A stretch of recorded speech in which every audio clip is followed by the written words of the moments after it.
আমি এই মুহূর্তে আছি উখিয়ার বালুখালী এলাকার পাশে একটি মাঠের মধ্যে, যেখানে দেখতে পাচ্ছেন যে ইতিমধ্যে আমরা সকাল থেকে দেখতে পাচ্ছি এখানে কয়েক শতাধিক রোহিঙ্গাকে আটক করা হয়েছে। তাদের অপরাধ মূলত তারা ক্যাম্পে থাকার কথা থাকলেও ক্যাম্প থেকে বের হয়ে তারা ক্যাম্পের বাইরে বিভিন্ন জায়গায় বাসা ভাড়া নিয়ে বসবাস শুরু করেন।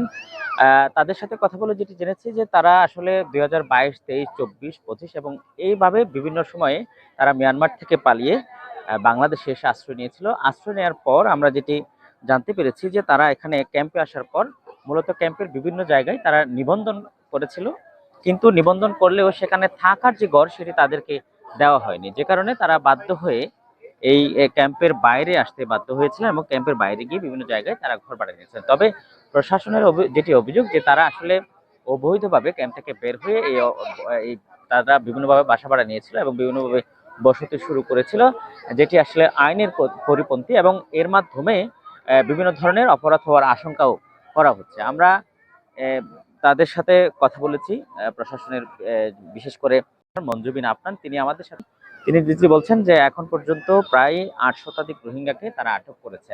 এই অভিযানটি মূলত শুরু হয় সেনাবাহিনীর নেতৃত্বে, যৌথ বাহিনী তারা অভিযানটি শুরু করেছিল সকাল ভোর 5টা থেকে শুরু করেছিল। টানা 4 ঘন্টার অভিযানে এই 8 শতাধিক রোহিঙ্গাকে আটক করা হয়। এর মধ্যে নারী, পুরুষ এবং শিশুও রয়েছে।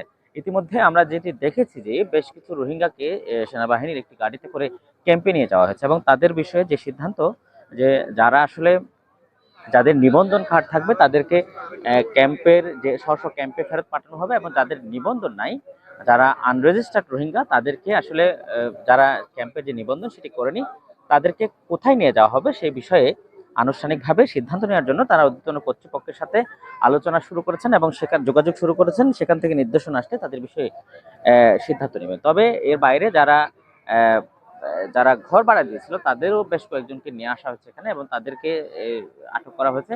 তাদের বিষয়ে কি সিদ্ধান্ত নেওয়া হয় সেটিও শেষ পর্যন্ত অপেক্ষা করতে হবে জানার জন্য। এবং তবে তারা যারা ভাড়া দিয়েছেন তারা যেটি বলছেন যে মূলত ক্যাম্পে তারা থাকতে না পেরে তাদের কাছে এসেছিলেন, তাদের কাছে গিয়েছিলেন, তারা অসহায়ত্ব দেখে তাদেরকে ভাড়া দিয়েছেন। তবে তারা তাদের কাছ থেকে ভাড়া আদায়ের বিষয়টিও স্বীকার করেছেন। আমরা এখানে বেশ কয়েকজন রোহিঙ্গা দেখতে পাচ্ছি, তাদের সাথে কথা বলবো।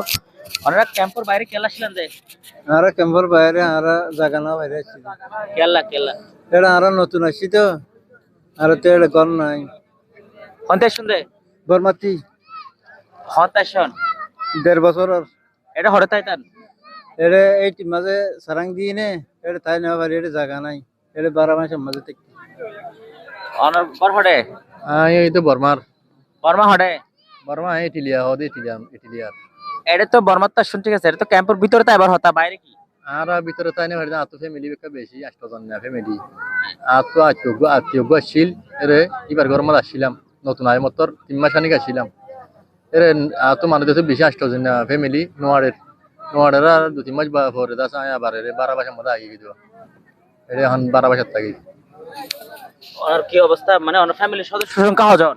9 জন ইতারা হড়ি তারা হলো হড়তাই জানতে মরাগাতলা 12 হটে দেব তো 12,000 12 হন হলো তো 12 মালিক হলো তো এটা কি কি সুবিধাশীল? এটা সুবিধা আর রাশি সুবিধা তাগিদে দু সুবিধা দিরি ওনারা রেশন হন্তি পাইতান হন্তাই রাশন ফাইতান না ক্যাম্প তো ক্যাম্প তো রেশন দিত কিন্তু থাকিবার গণ্য দে এটা তাগিবার গম না এত ওনারা বাইরে থাকলেন এই নিন্দে তেলা বাইরে থেকে না মুরব্বী বাসা হড়ে জি আমরা তো মরাগাতলা যে ইয়া হড়দা কোন দে এখন মরাগাতলা থাকিতি তাই এখন মরাগাতা তুই লেসে এখন হড়ে দেব এখন হরলে যাবি না আর তো জানা নাই যে ওনার পরিবার হড়ে পরিবার এরা আছে মানে রেশন পাইতান নে রাশন পাইছি হন্তি পাইতান রাশন এডব্লিউ তো পাইছি।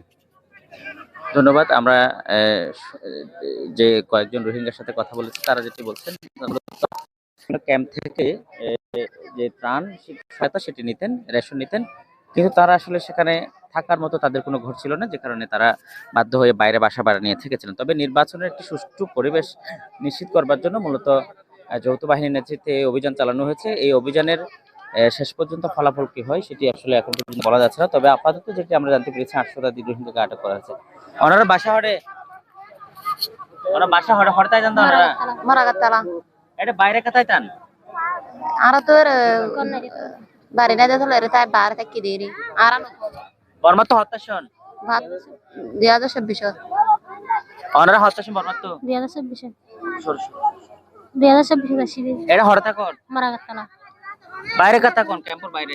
আতু গন্না যে কেমন না রে তালা এটা কি দিবার আবার চালু ধন্যবাদ। আমরা কথা বলছিলাম রোহিঙ্গা নারীদের সাথে, তারাও যেটি বলছেন যে মূলত ক্যাম্পের মধ্যে তারা ক্যাম্প থেকে ত্রাণ সহায়তা পেলেও, মূলত সেখানে রেশন পেলেও সেখানে থাকার মতো তাদেরকে ঘর বরাদ্দ দেওয়া হয়নি, যে কারণে তারা বাধ্য হয়ে ক্যাম্পের বাইরে বসবাস শুরু করেছিলেন।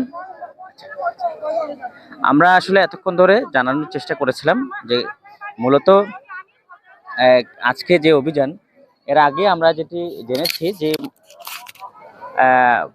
এর আগে 2000-এর যে বিভিন্ন এলাকাটি রয়েছে, সেই 2000-এর এলাকাতেও কয়েক দফা অভিযান চালিয়ে সেখান থেকেও প্রায় 500-র কাছাকাছি রোহিঙ্গাকে আটক করা হয়েছে, যারা বিভিন্নভাবে ক্যাম্প থেকে অবৈধভাবে বের হয়ে তারা সেখানে বসবাস শুরু করেছেন। আপনারা জানেন যে ক্যাম্পের যে বিভিন্ন জায়গা রয়েছে, সেখানে বিভিন্ন জায়গা আসলে কাঁটাতার ছেঁড়া রয়েছে এবং কাঁটাতারগুলো বিচ্ছিন্ন রয়েছে, যে কারণে সেই জায়গা থেকে অনায়াসে লোকজন বের হয়ে চলে আসতে পারে এবং এখান থেকে বের হয়ে তারা নিরাপদে বিভিন্ন জায়গায় গিয়ে বসবাস শুরু করে। এবং শুধু এটি বালুখালীর একটি এলাকা থেকে প্রায় 8 শতাধিক রোহিঙ্গাকে উদ্ধার করা হয়েছে, আটক করা হয়েছে।